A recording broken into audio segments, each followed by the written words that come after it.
안녕하세요. 경상북도 농업기술원 봉화약용작물연구소에서 근무하는 고은정 연구사입니다. 오늘 저는 약용작물인 작약의 기능성 원료 표준화를 위한 생산 기술에 대해 말씀드리겠습니다. 작약은 생약명도 작약, 페오니아 레딕스인데 국내에서 주로 재배되고 있는 작약인 페오니아 락티플로라나 기타 작약과 페오니아 CA 뿌리입니다. 작약은 당귀, 청궁, 황기, 지황과 함께 5대 기본 한방 약재 중 하나로 작약 감초탕, 십전대보탕, 쌍화탕 등의 원재료로 많은 양이 소비되고 있습니다. 작약의 주산지는 경북 의성, 영천, 영주, 경남 밀양, 전남 화순 등입니다. 작약은 기후변화의 영향이 상대적으로 적어 연차간 생산 규모의 변화가 크지 않은 작목이며 최근에는 한약재 이외에도 건강기능식품이나 화장품 소재로 많은 주목을 받고 실제로 수요가 꾸준히 증가하고 있습니다. 작약에는 여러 가지 생리활성 물질이 있습니다. 대한약전에서는 그중 페오니플로린과 엘비플로린의 합이 2.3% 이상인 것을 약으로 사용한다고 나와 있고 현재까지 작약의 양리작용에 대한 연구도 대부분 페오니플로린과 엘비플로린에 대해서 이루어져 왔습니다. 작약은 진경, 진정, 항염증, 항균, 항암, 혈압, 혈당 강화, 위액분비 억제, 면역기능 촉진 등 다양한 양리작용이 알려져 있습니다. 봉화약용작물연구소에서는 작약의 기능성 원료 표준화를 위한 생산 기술을 개발하고 있습니다.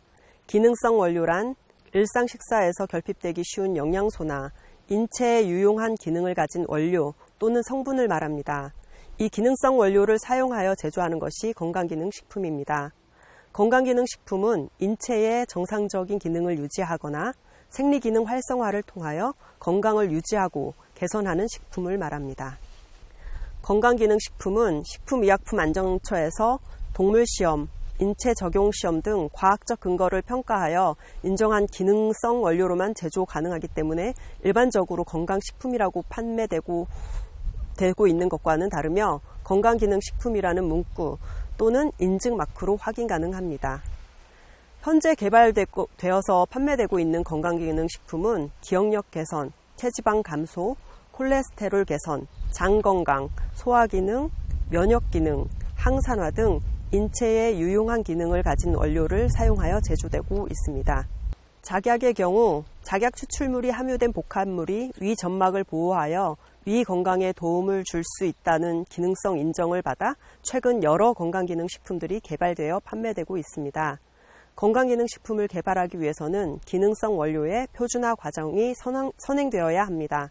기능성 원료의 표준화란 건강기능식품의 기능성을 보장하면서 동일한 품질을 유지하기 위해 원재료의 생산에서부터 제조 과정 전반에 걸쳐 사용되는 기술을 계획하여 관리하는 것입니다.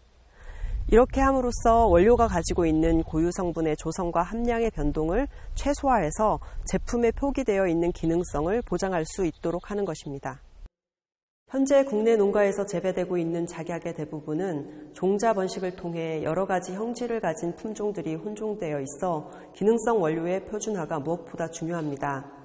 동일 지역, 동일한 밭에서 생산한 작약이지만 그 작약이 가지고 있는 지표 성분의 함량에 큰 차이가 있다면 이렇게 생산된 작약으로 만들어진 제품 또한 균일하기 어렵기 때문입니다. 건강기능식품으로 개발하기 위해서는 작약의 지표 성분인 페오니플로린 등의 함량을 균일하게 유지할 수 있어야 합니다.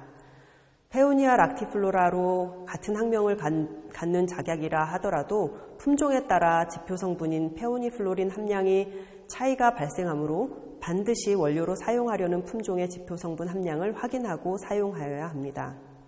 다른 식물들처럼 작약도 재배하는 지역의 온도, 강수량, 일조량, 토양 등의 차이에 의해 지표 성분의 함량에 차이가 생길 수 있습니다. 재배 지역은 다르더라도 최대한 비슷한 환경 조건에서 재배된 원료를 사용하여야 제품을 만들 때 재현성이 증가하기 때문에 기능성 원료 생산 기술 표준화가 필요합니다. 작약의 경우 재배 연차나 수확하는 계절 등 수확 시기에 따라서 지표 성분의 함량에 차이가 생겨서 기대하는 활성이 나타나지 않는 경우가 생길 수 있습니다. 그리고 수확한 후의 건조 기간, 건조 온도, 건조 방법, 보관 조건에 따라서도 지표 성분의 함량이 달라질 수 있습니다. 따라서 지표 성분의 변화에 영향을 주지 않는 조건을 설정하는 것이 중요합니다. 이상과 같이 말씀드린 작약의 품종, 재배 환경, 수확 후 관리 방법 등이 작약을 건강기능식품으로 개발하기 위해 선행되어야 할 기능성 원료의 표준화에 필요한 조건들입니다. 작약은 노두 번식의 경우 증식률이 떨어지므로 현재 많은 작약 농가에서는 종자 변식묘, 즉 실생묘를 심어 3년 이상, 경우에 따라서는 5년 정도 재배 후 가을이나 봄에 수확됩니다. 이 경우 작약 재배 농가에 따라 지표 성분의 함량에 차이가 발생하므로 건강기능식품 등 기능성 원료로 사용하기에는 균일성이 문제가 있습니다. 어떤 농가에서 생산된 작약에서는 지표 성분의 함량이 충분할 수 있지만 어떤 농가의 작약에서는 지표 성분 함량이 매우 낮을 수 있다는 것입니다. 따라서 봉화약용작물연구소에서는 작약의 지표 성분을 안정적으로 함유하는 품종을 선발하고 모주의 형질을 유지할 수 있는 영양 번식을 통한 대량 증식 방법을 개발하고 있습니다. 또한 선발된 작약의 지표 성분이 안정적이고 균일하게 함유될 수 있는 재배 환경 조건을 설정하는 생산 기술을 개발할 계획입니다. 작약에 대해 총괄적으로 말씀드리겠습니다. 작약은 생양명도 작약이고 작약과 다년생 초본입니다. 작약의 이용 부위는 꽃은 관상용으로 요즘 많이 이용되고 있고 뿌리가 생약재로 이용됩니다. 작약의 효능은 항염증, 항균, 진통, 양혈, 보관 등이 있습니다.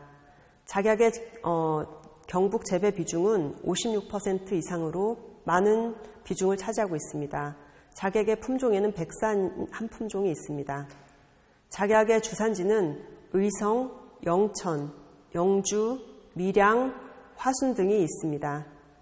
작약의 재배력과 생육 특성에 대해 말씀드리겠습니다. 작약의 경우 영양 번식을 하게 되면 종근을 수확해서 노두를 나눠서 9월 하순에서 10월 상순까지 노두를 식재하게 됩니다. 그리고 3, 4년, 길게는 5년까지 재배한 후에 수확을 9월 내지 11월 사이에 합니다. 종자 번식의 경우 실생묘라고 하는데요. 종자 번식의 경우에는 8월 중에 채종하고 육묘를 하는데 채종 후 10월 상순까지는 정식하여야 발화를 할 수 있습니다.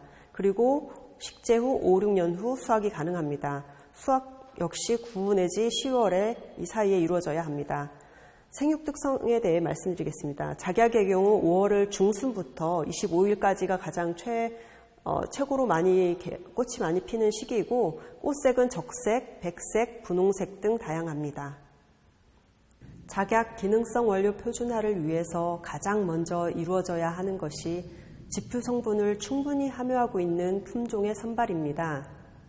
저희 연구소에서는 2017년부터 작약 품종 개발을 시작하여 우량 계통을 선발하고 증식 중에 있습니다. 품종보호 출원 등록을 한 후 농가에 보급할 계획입니다.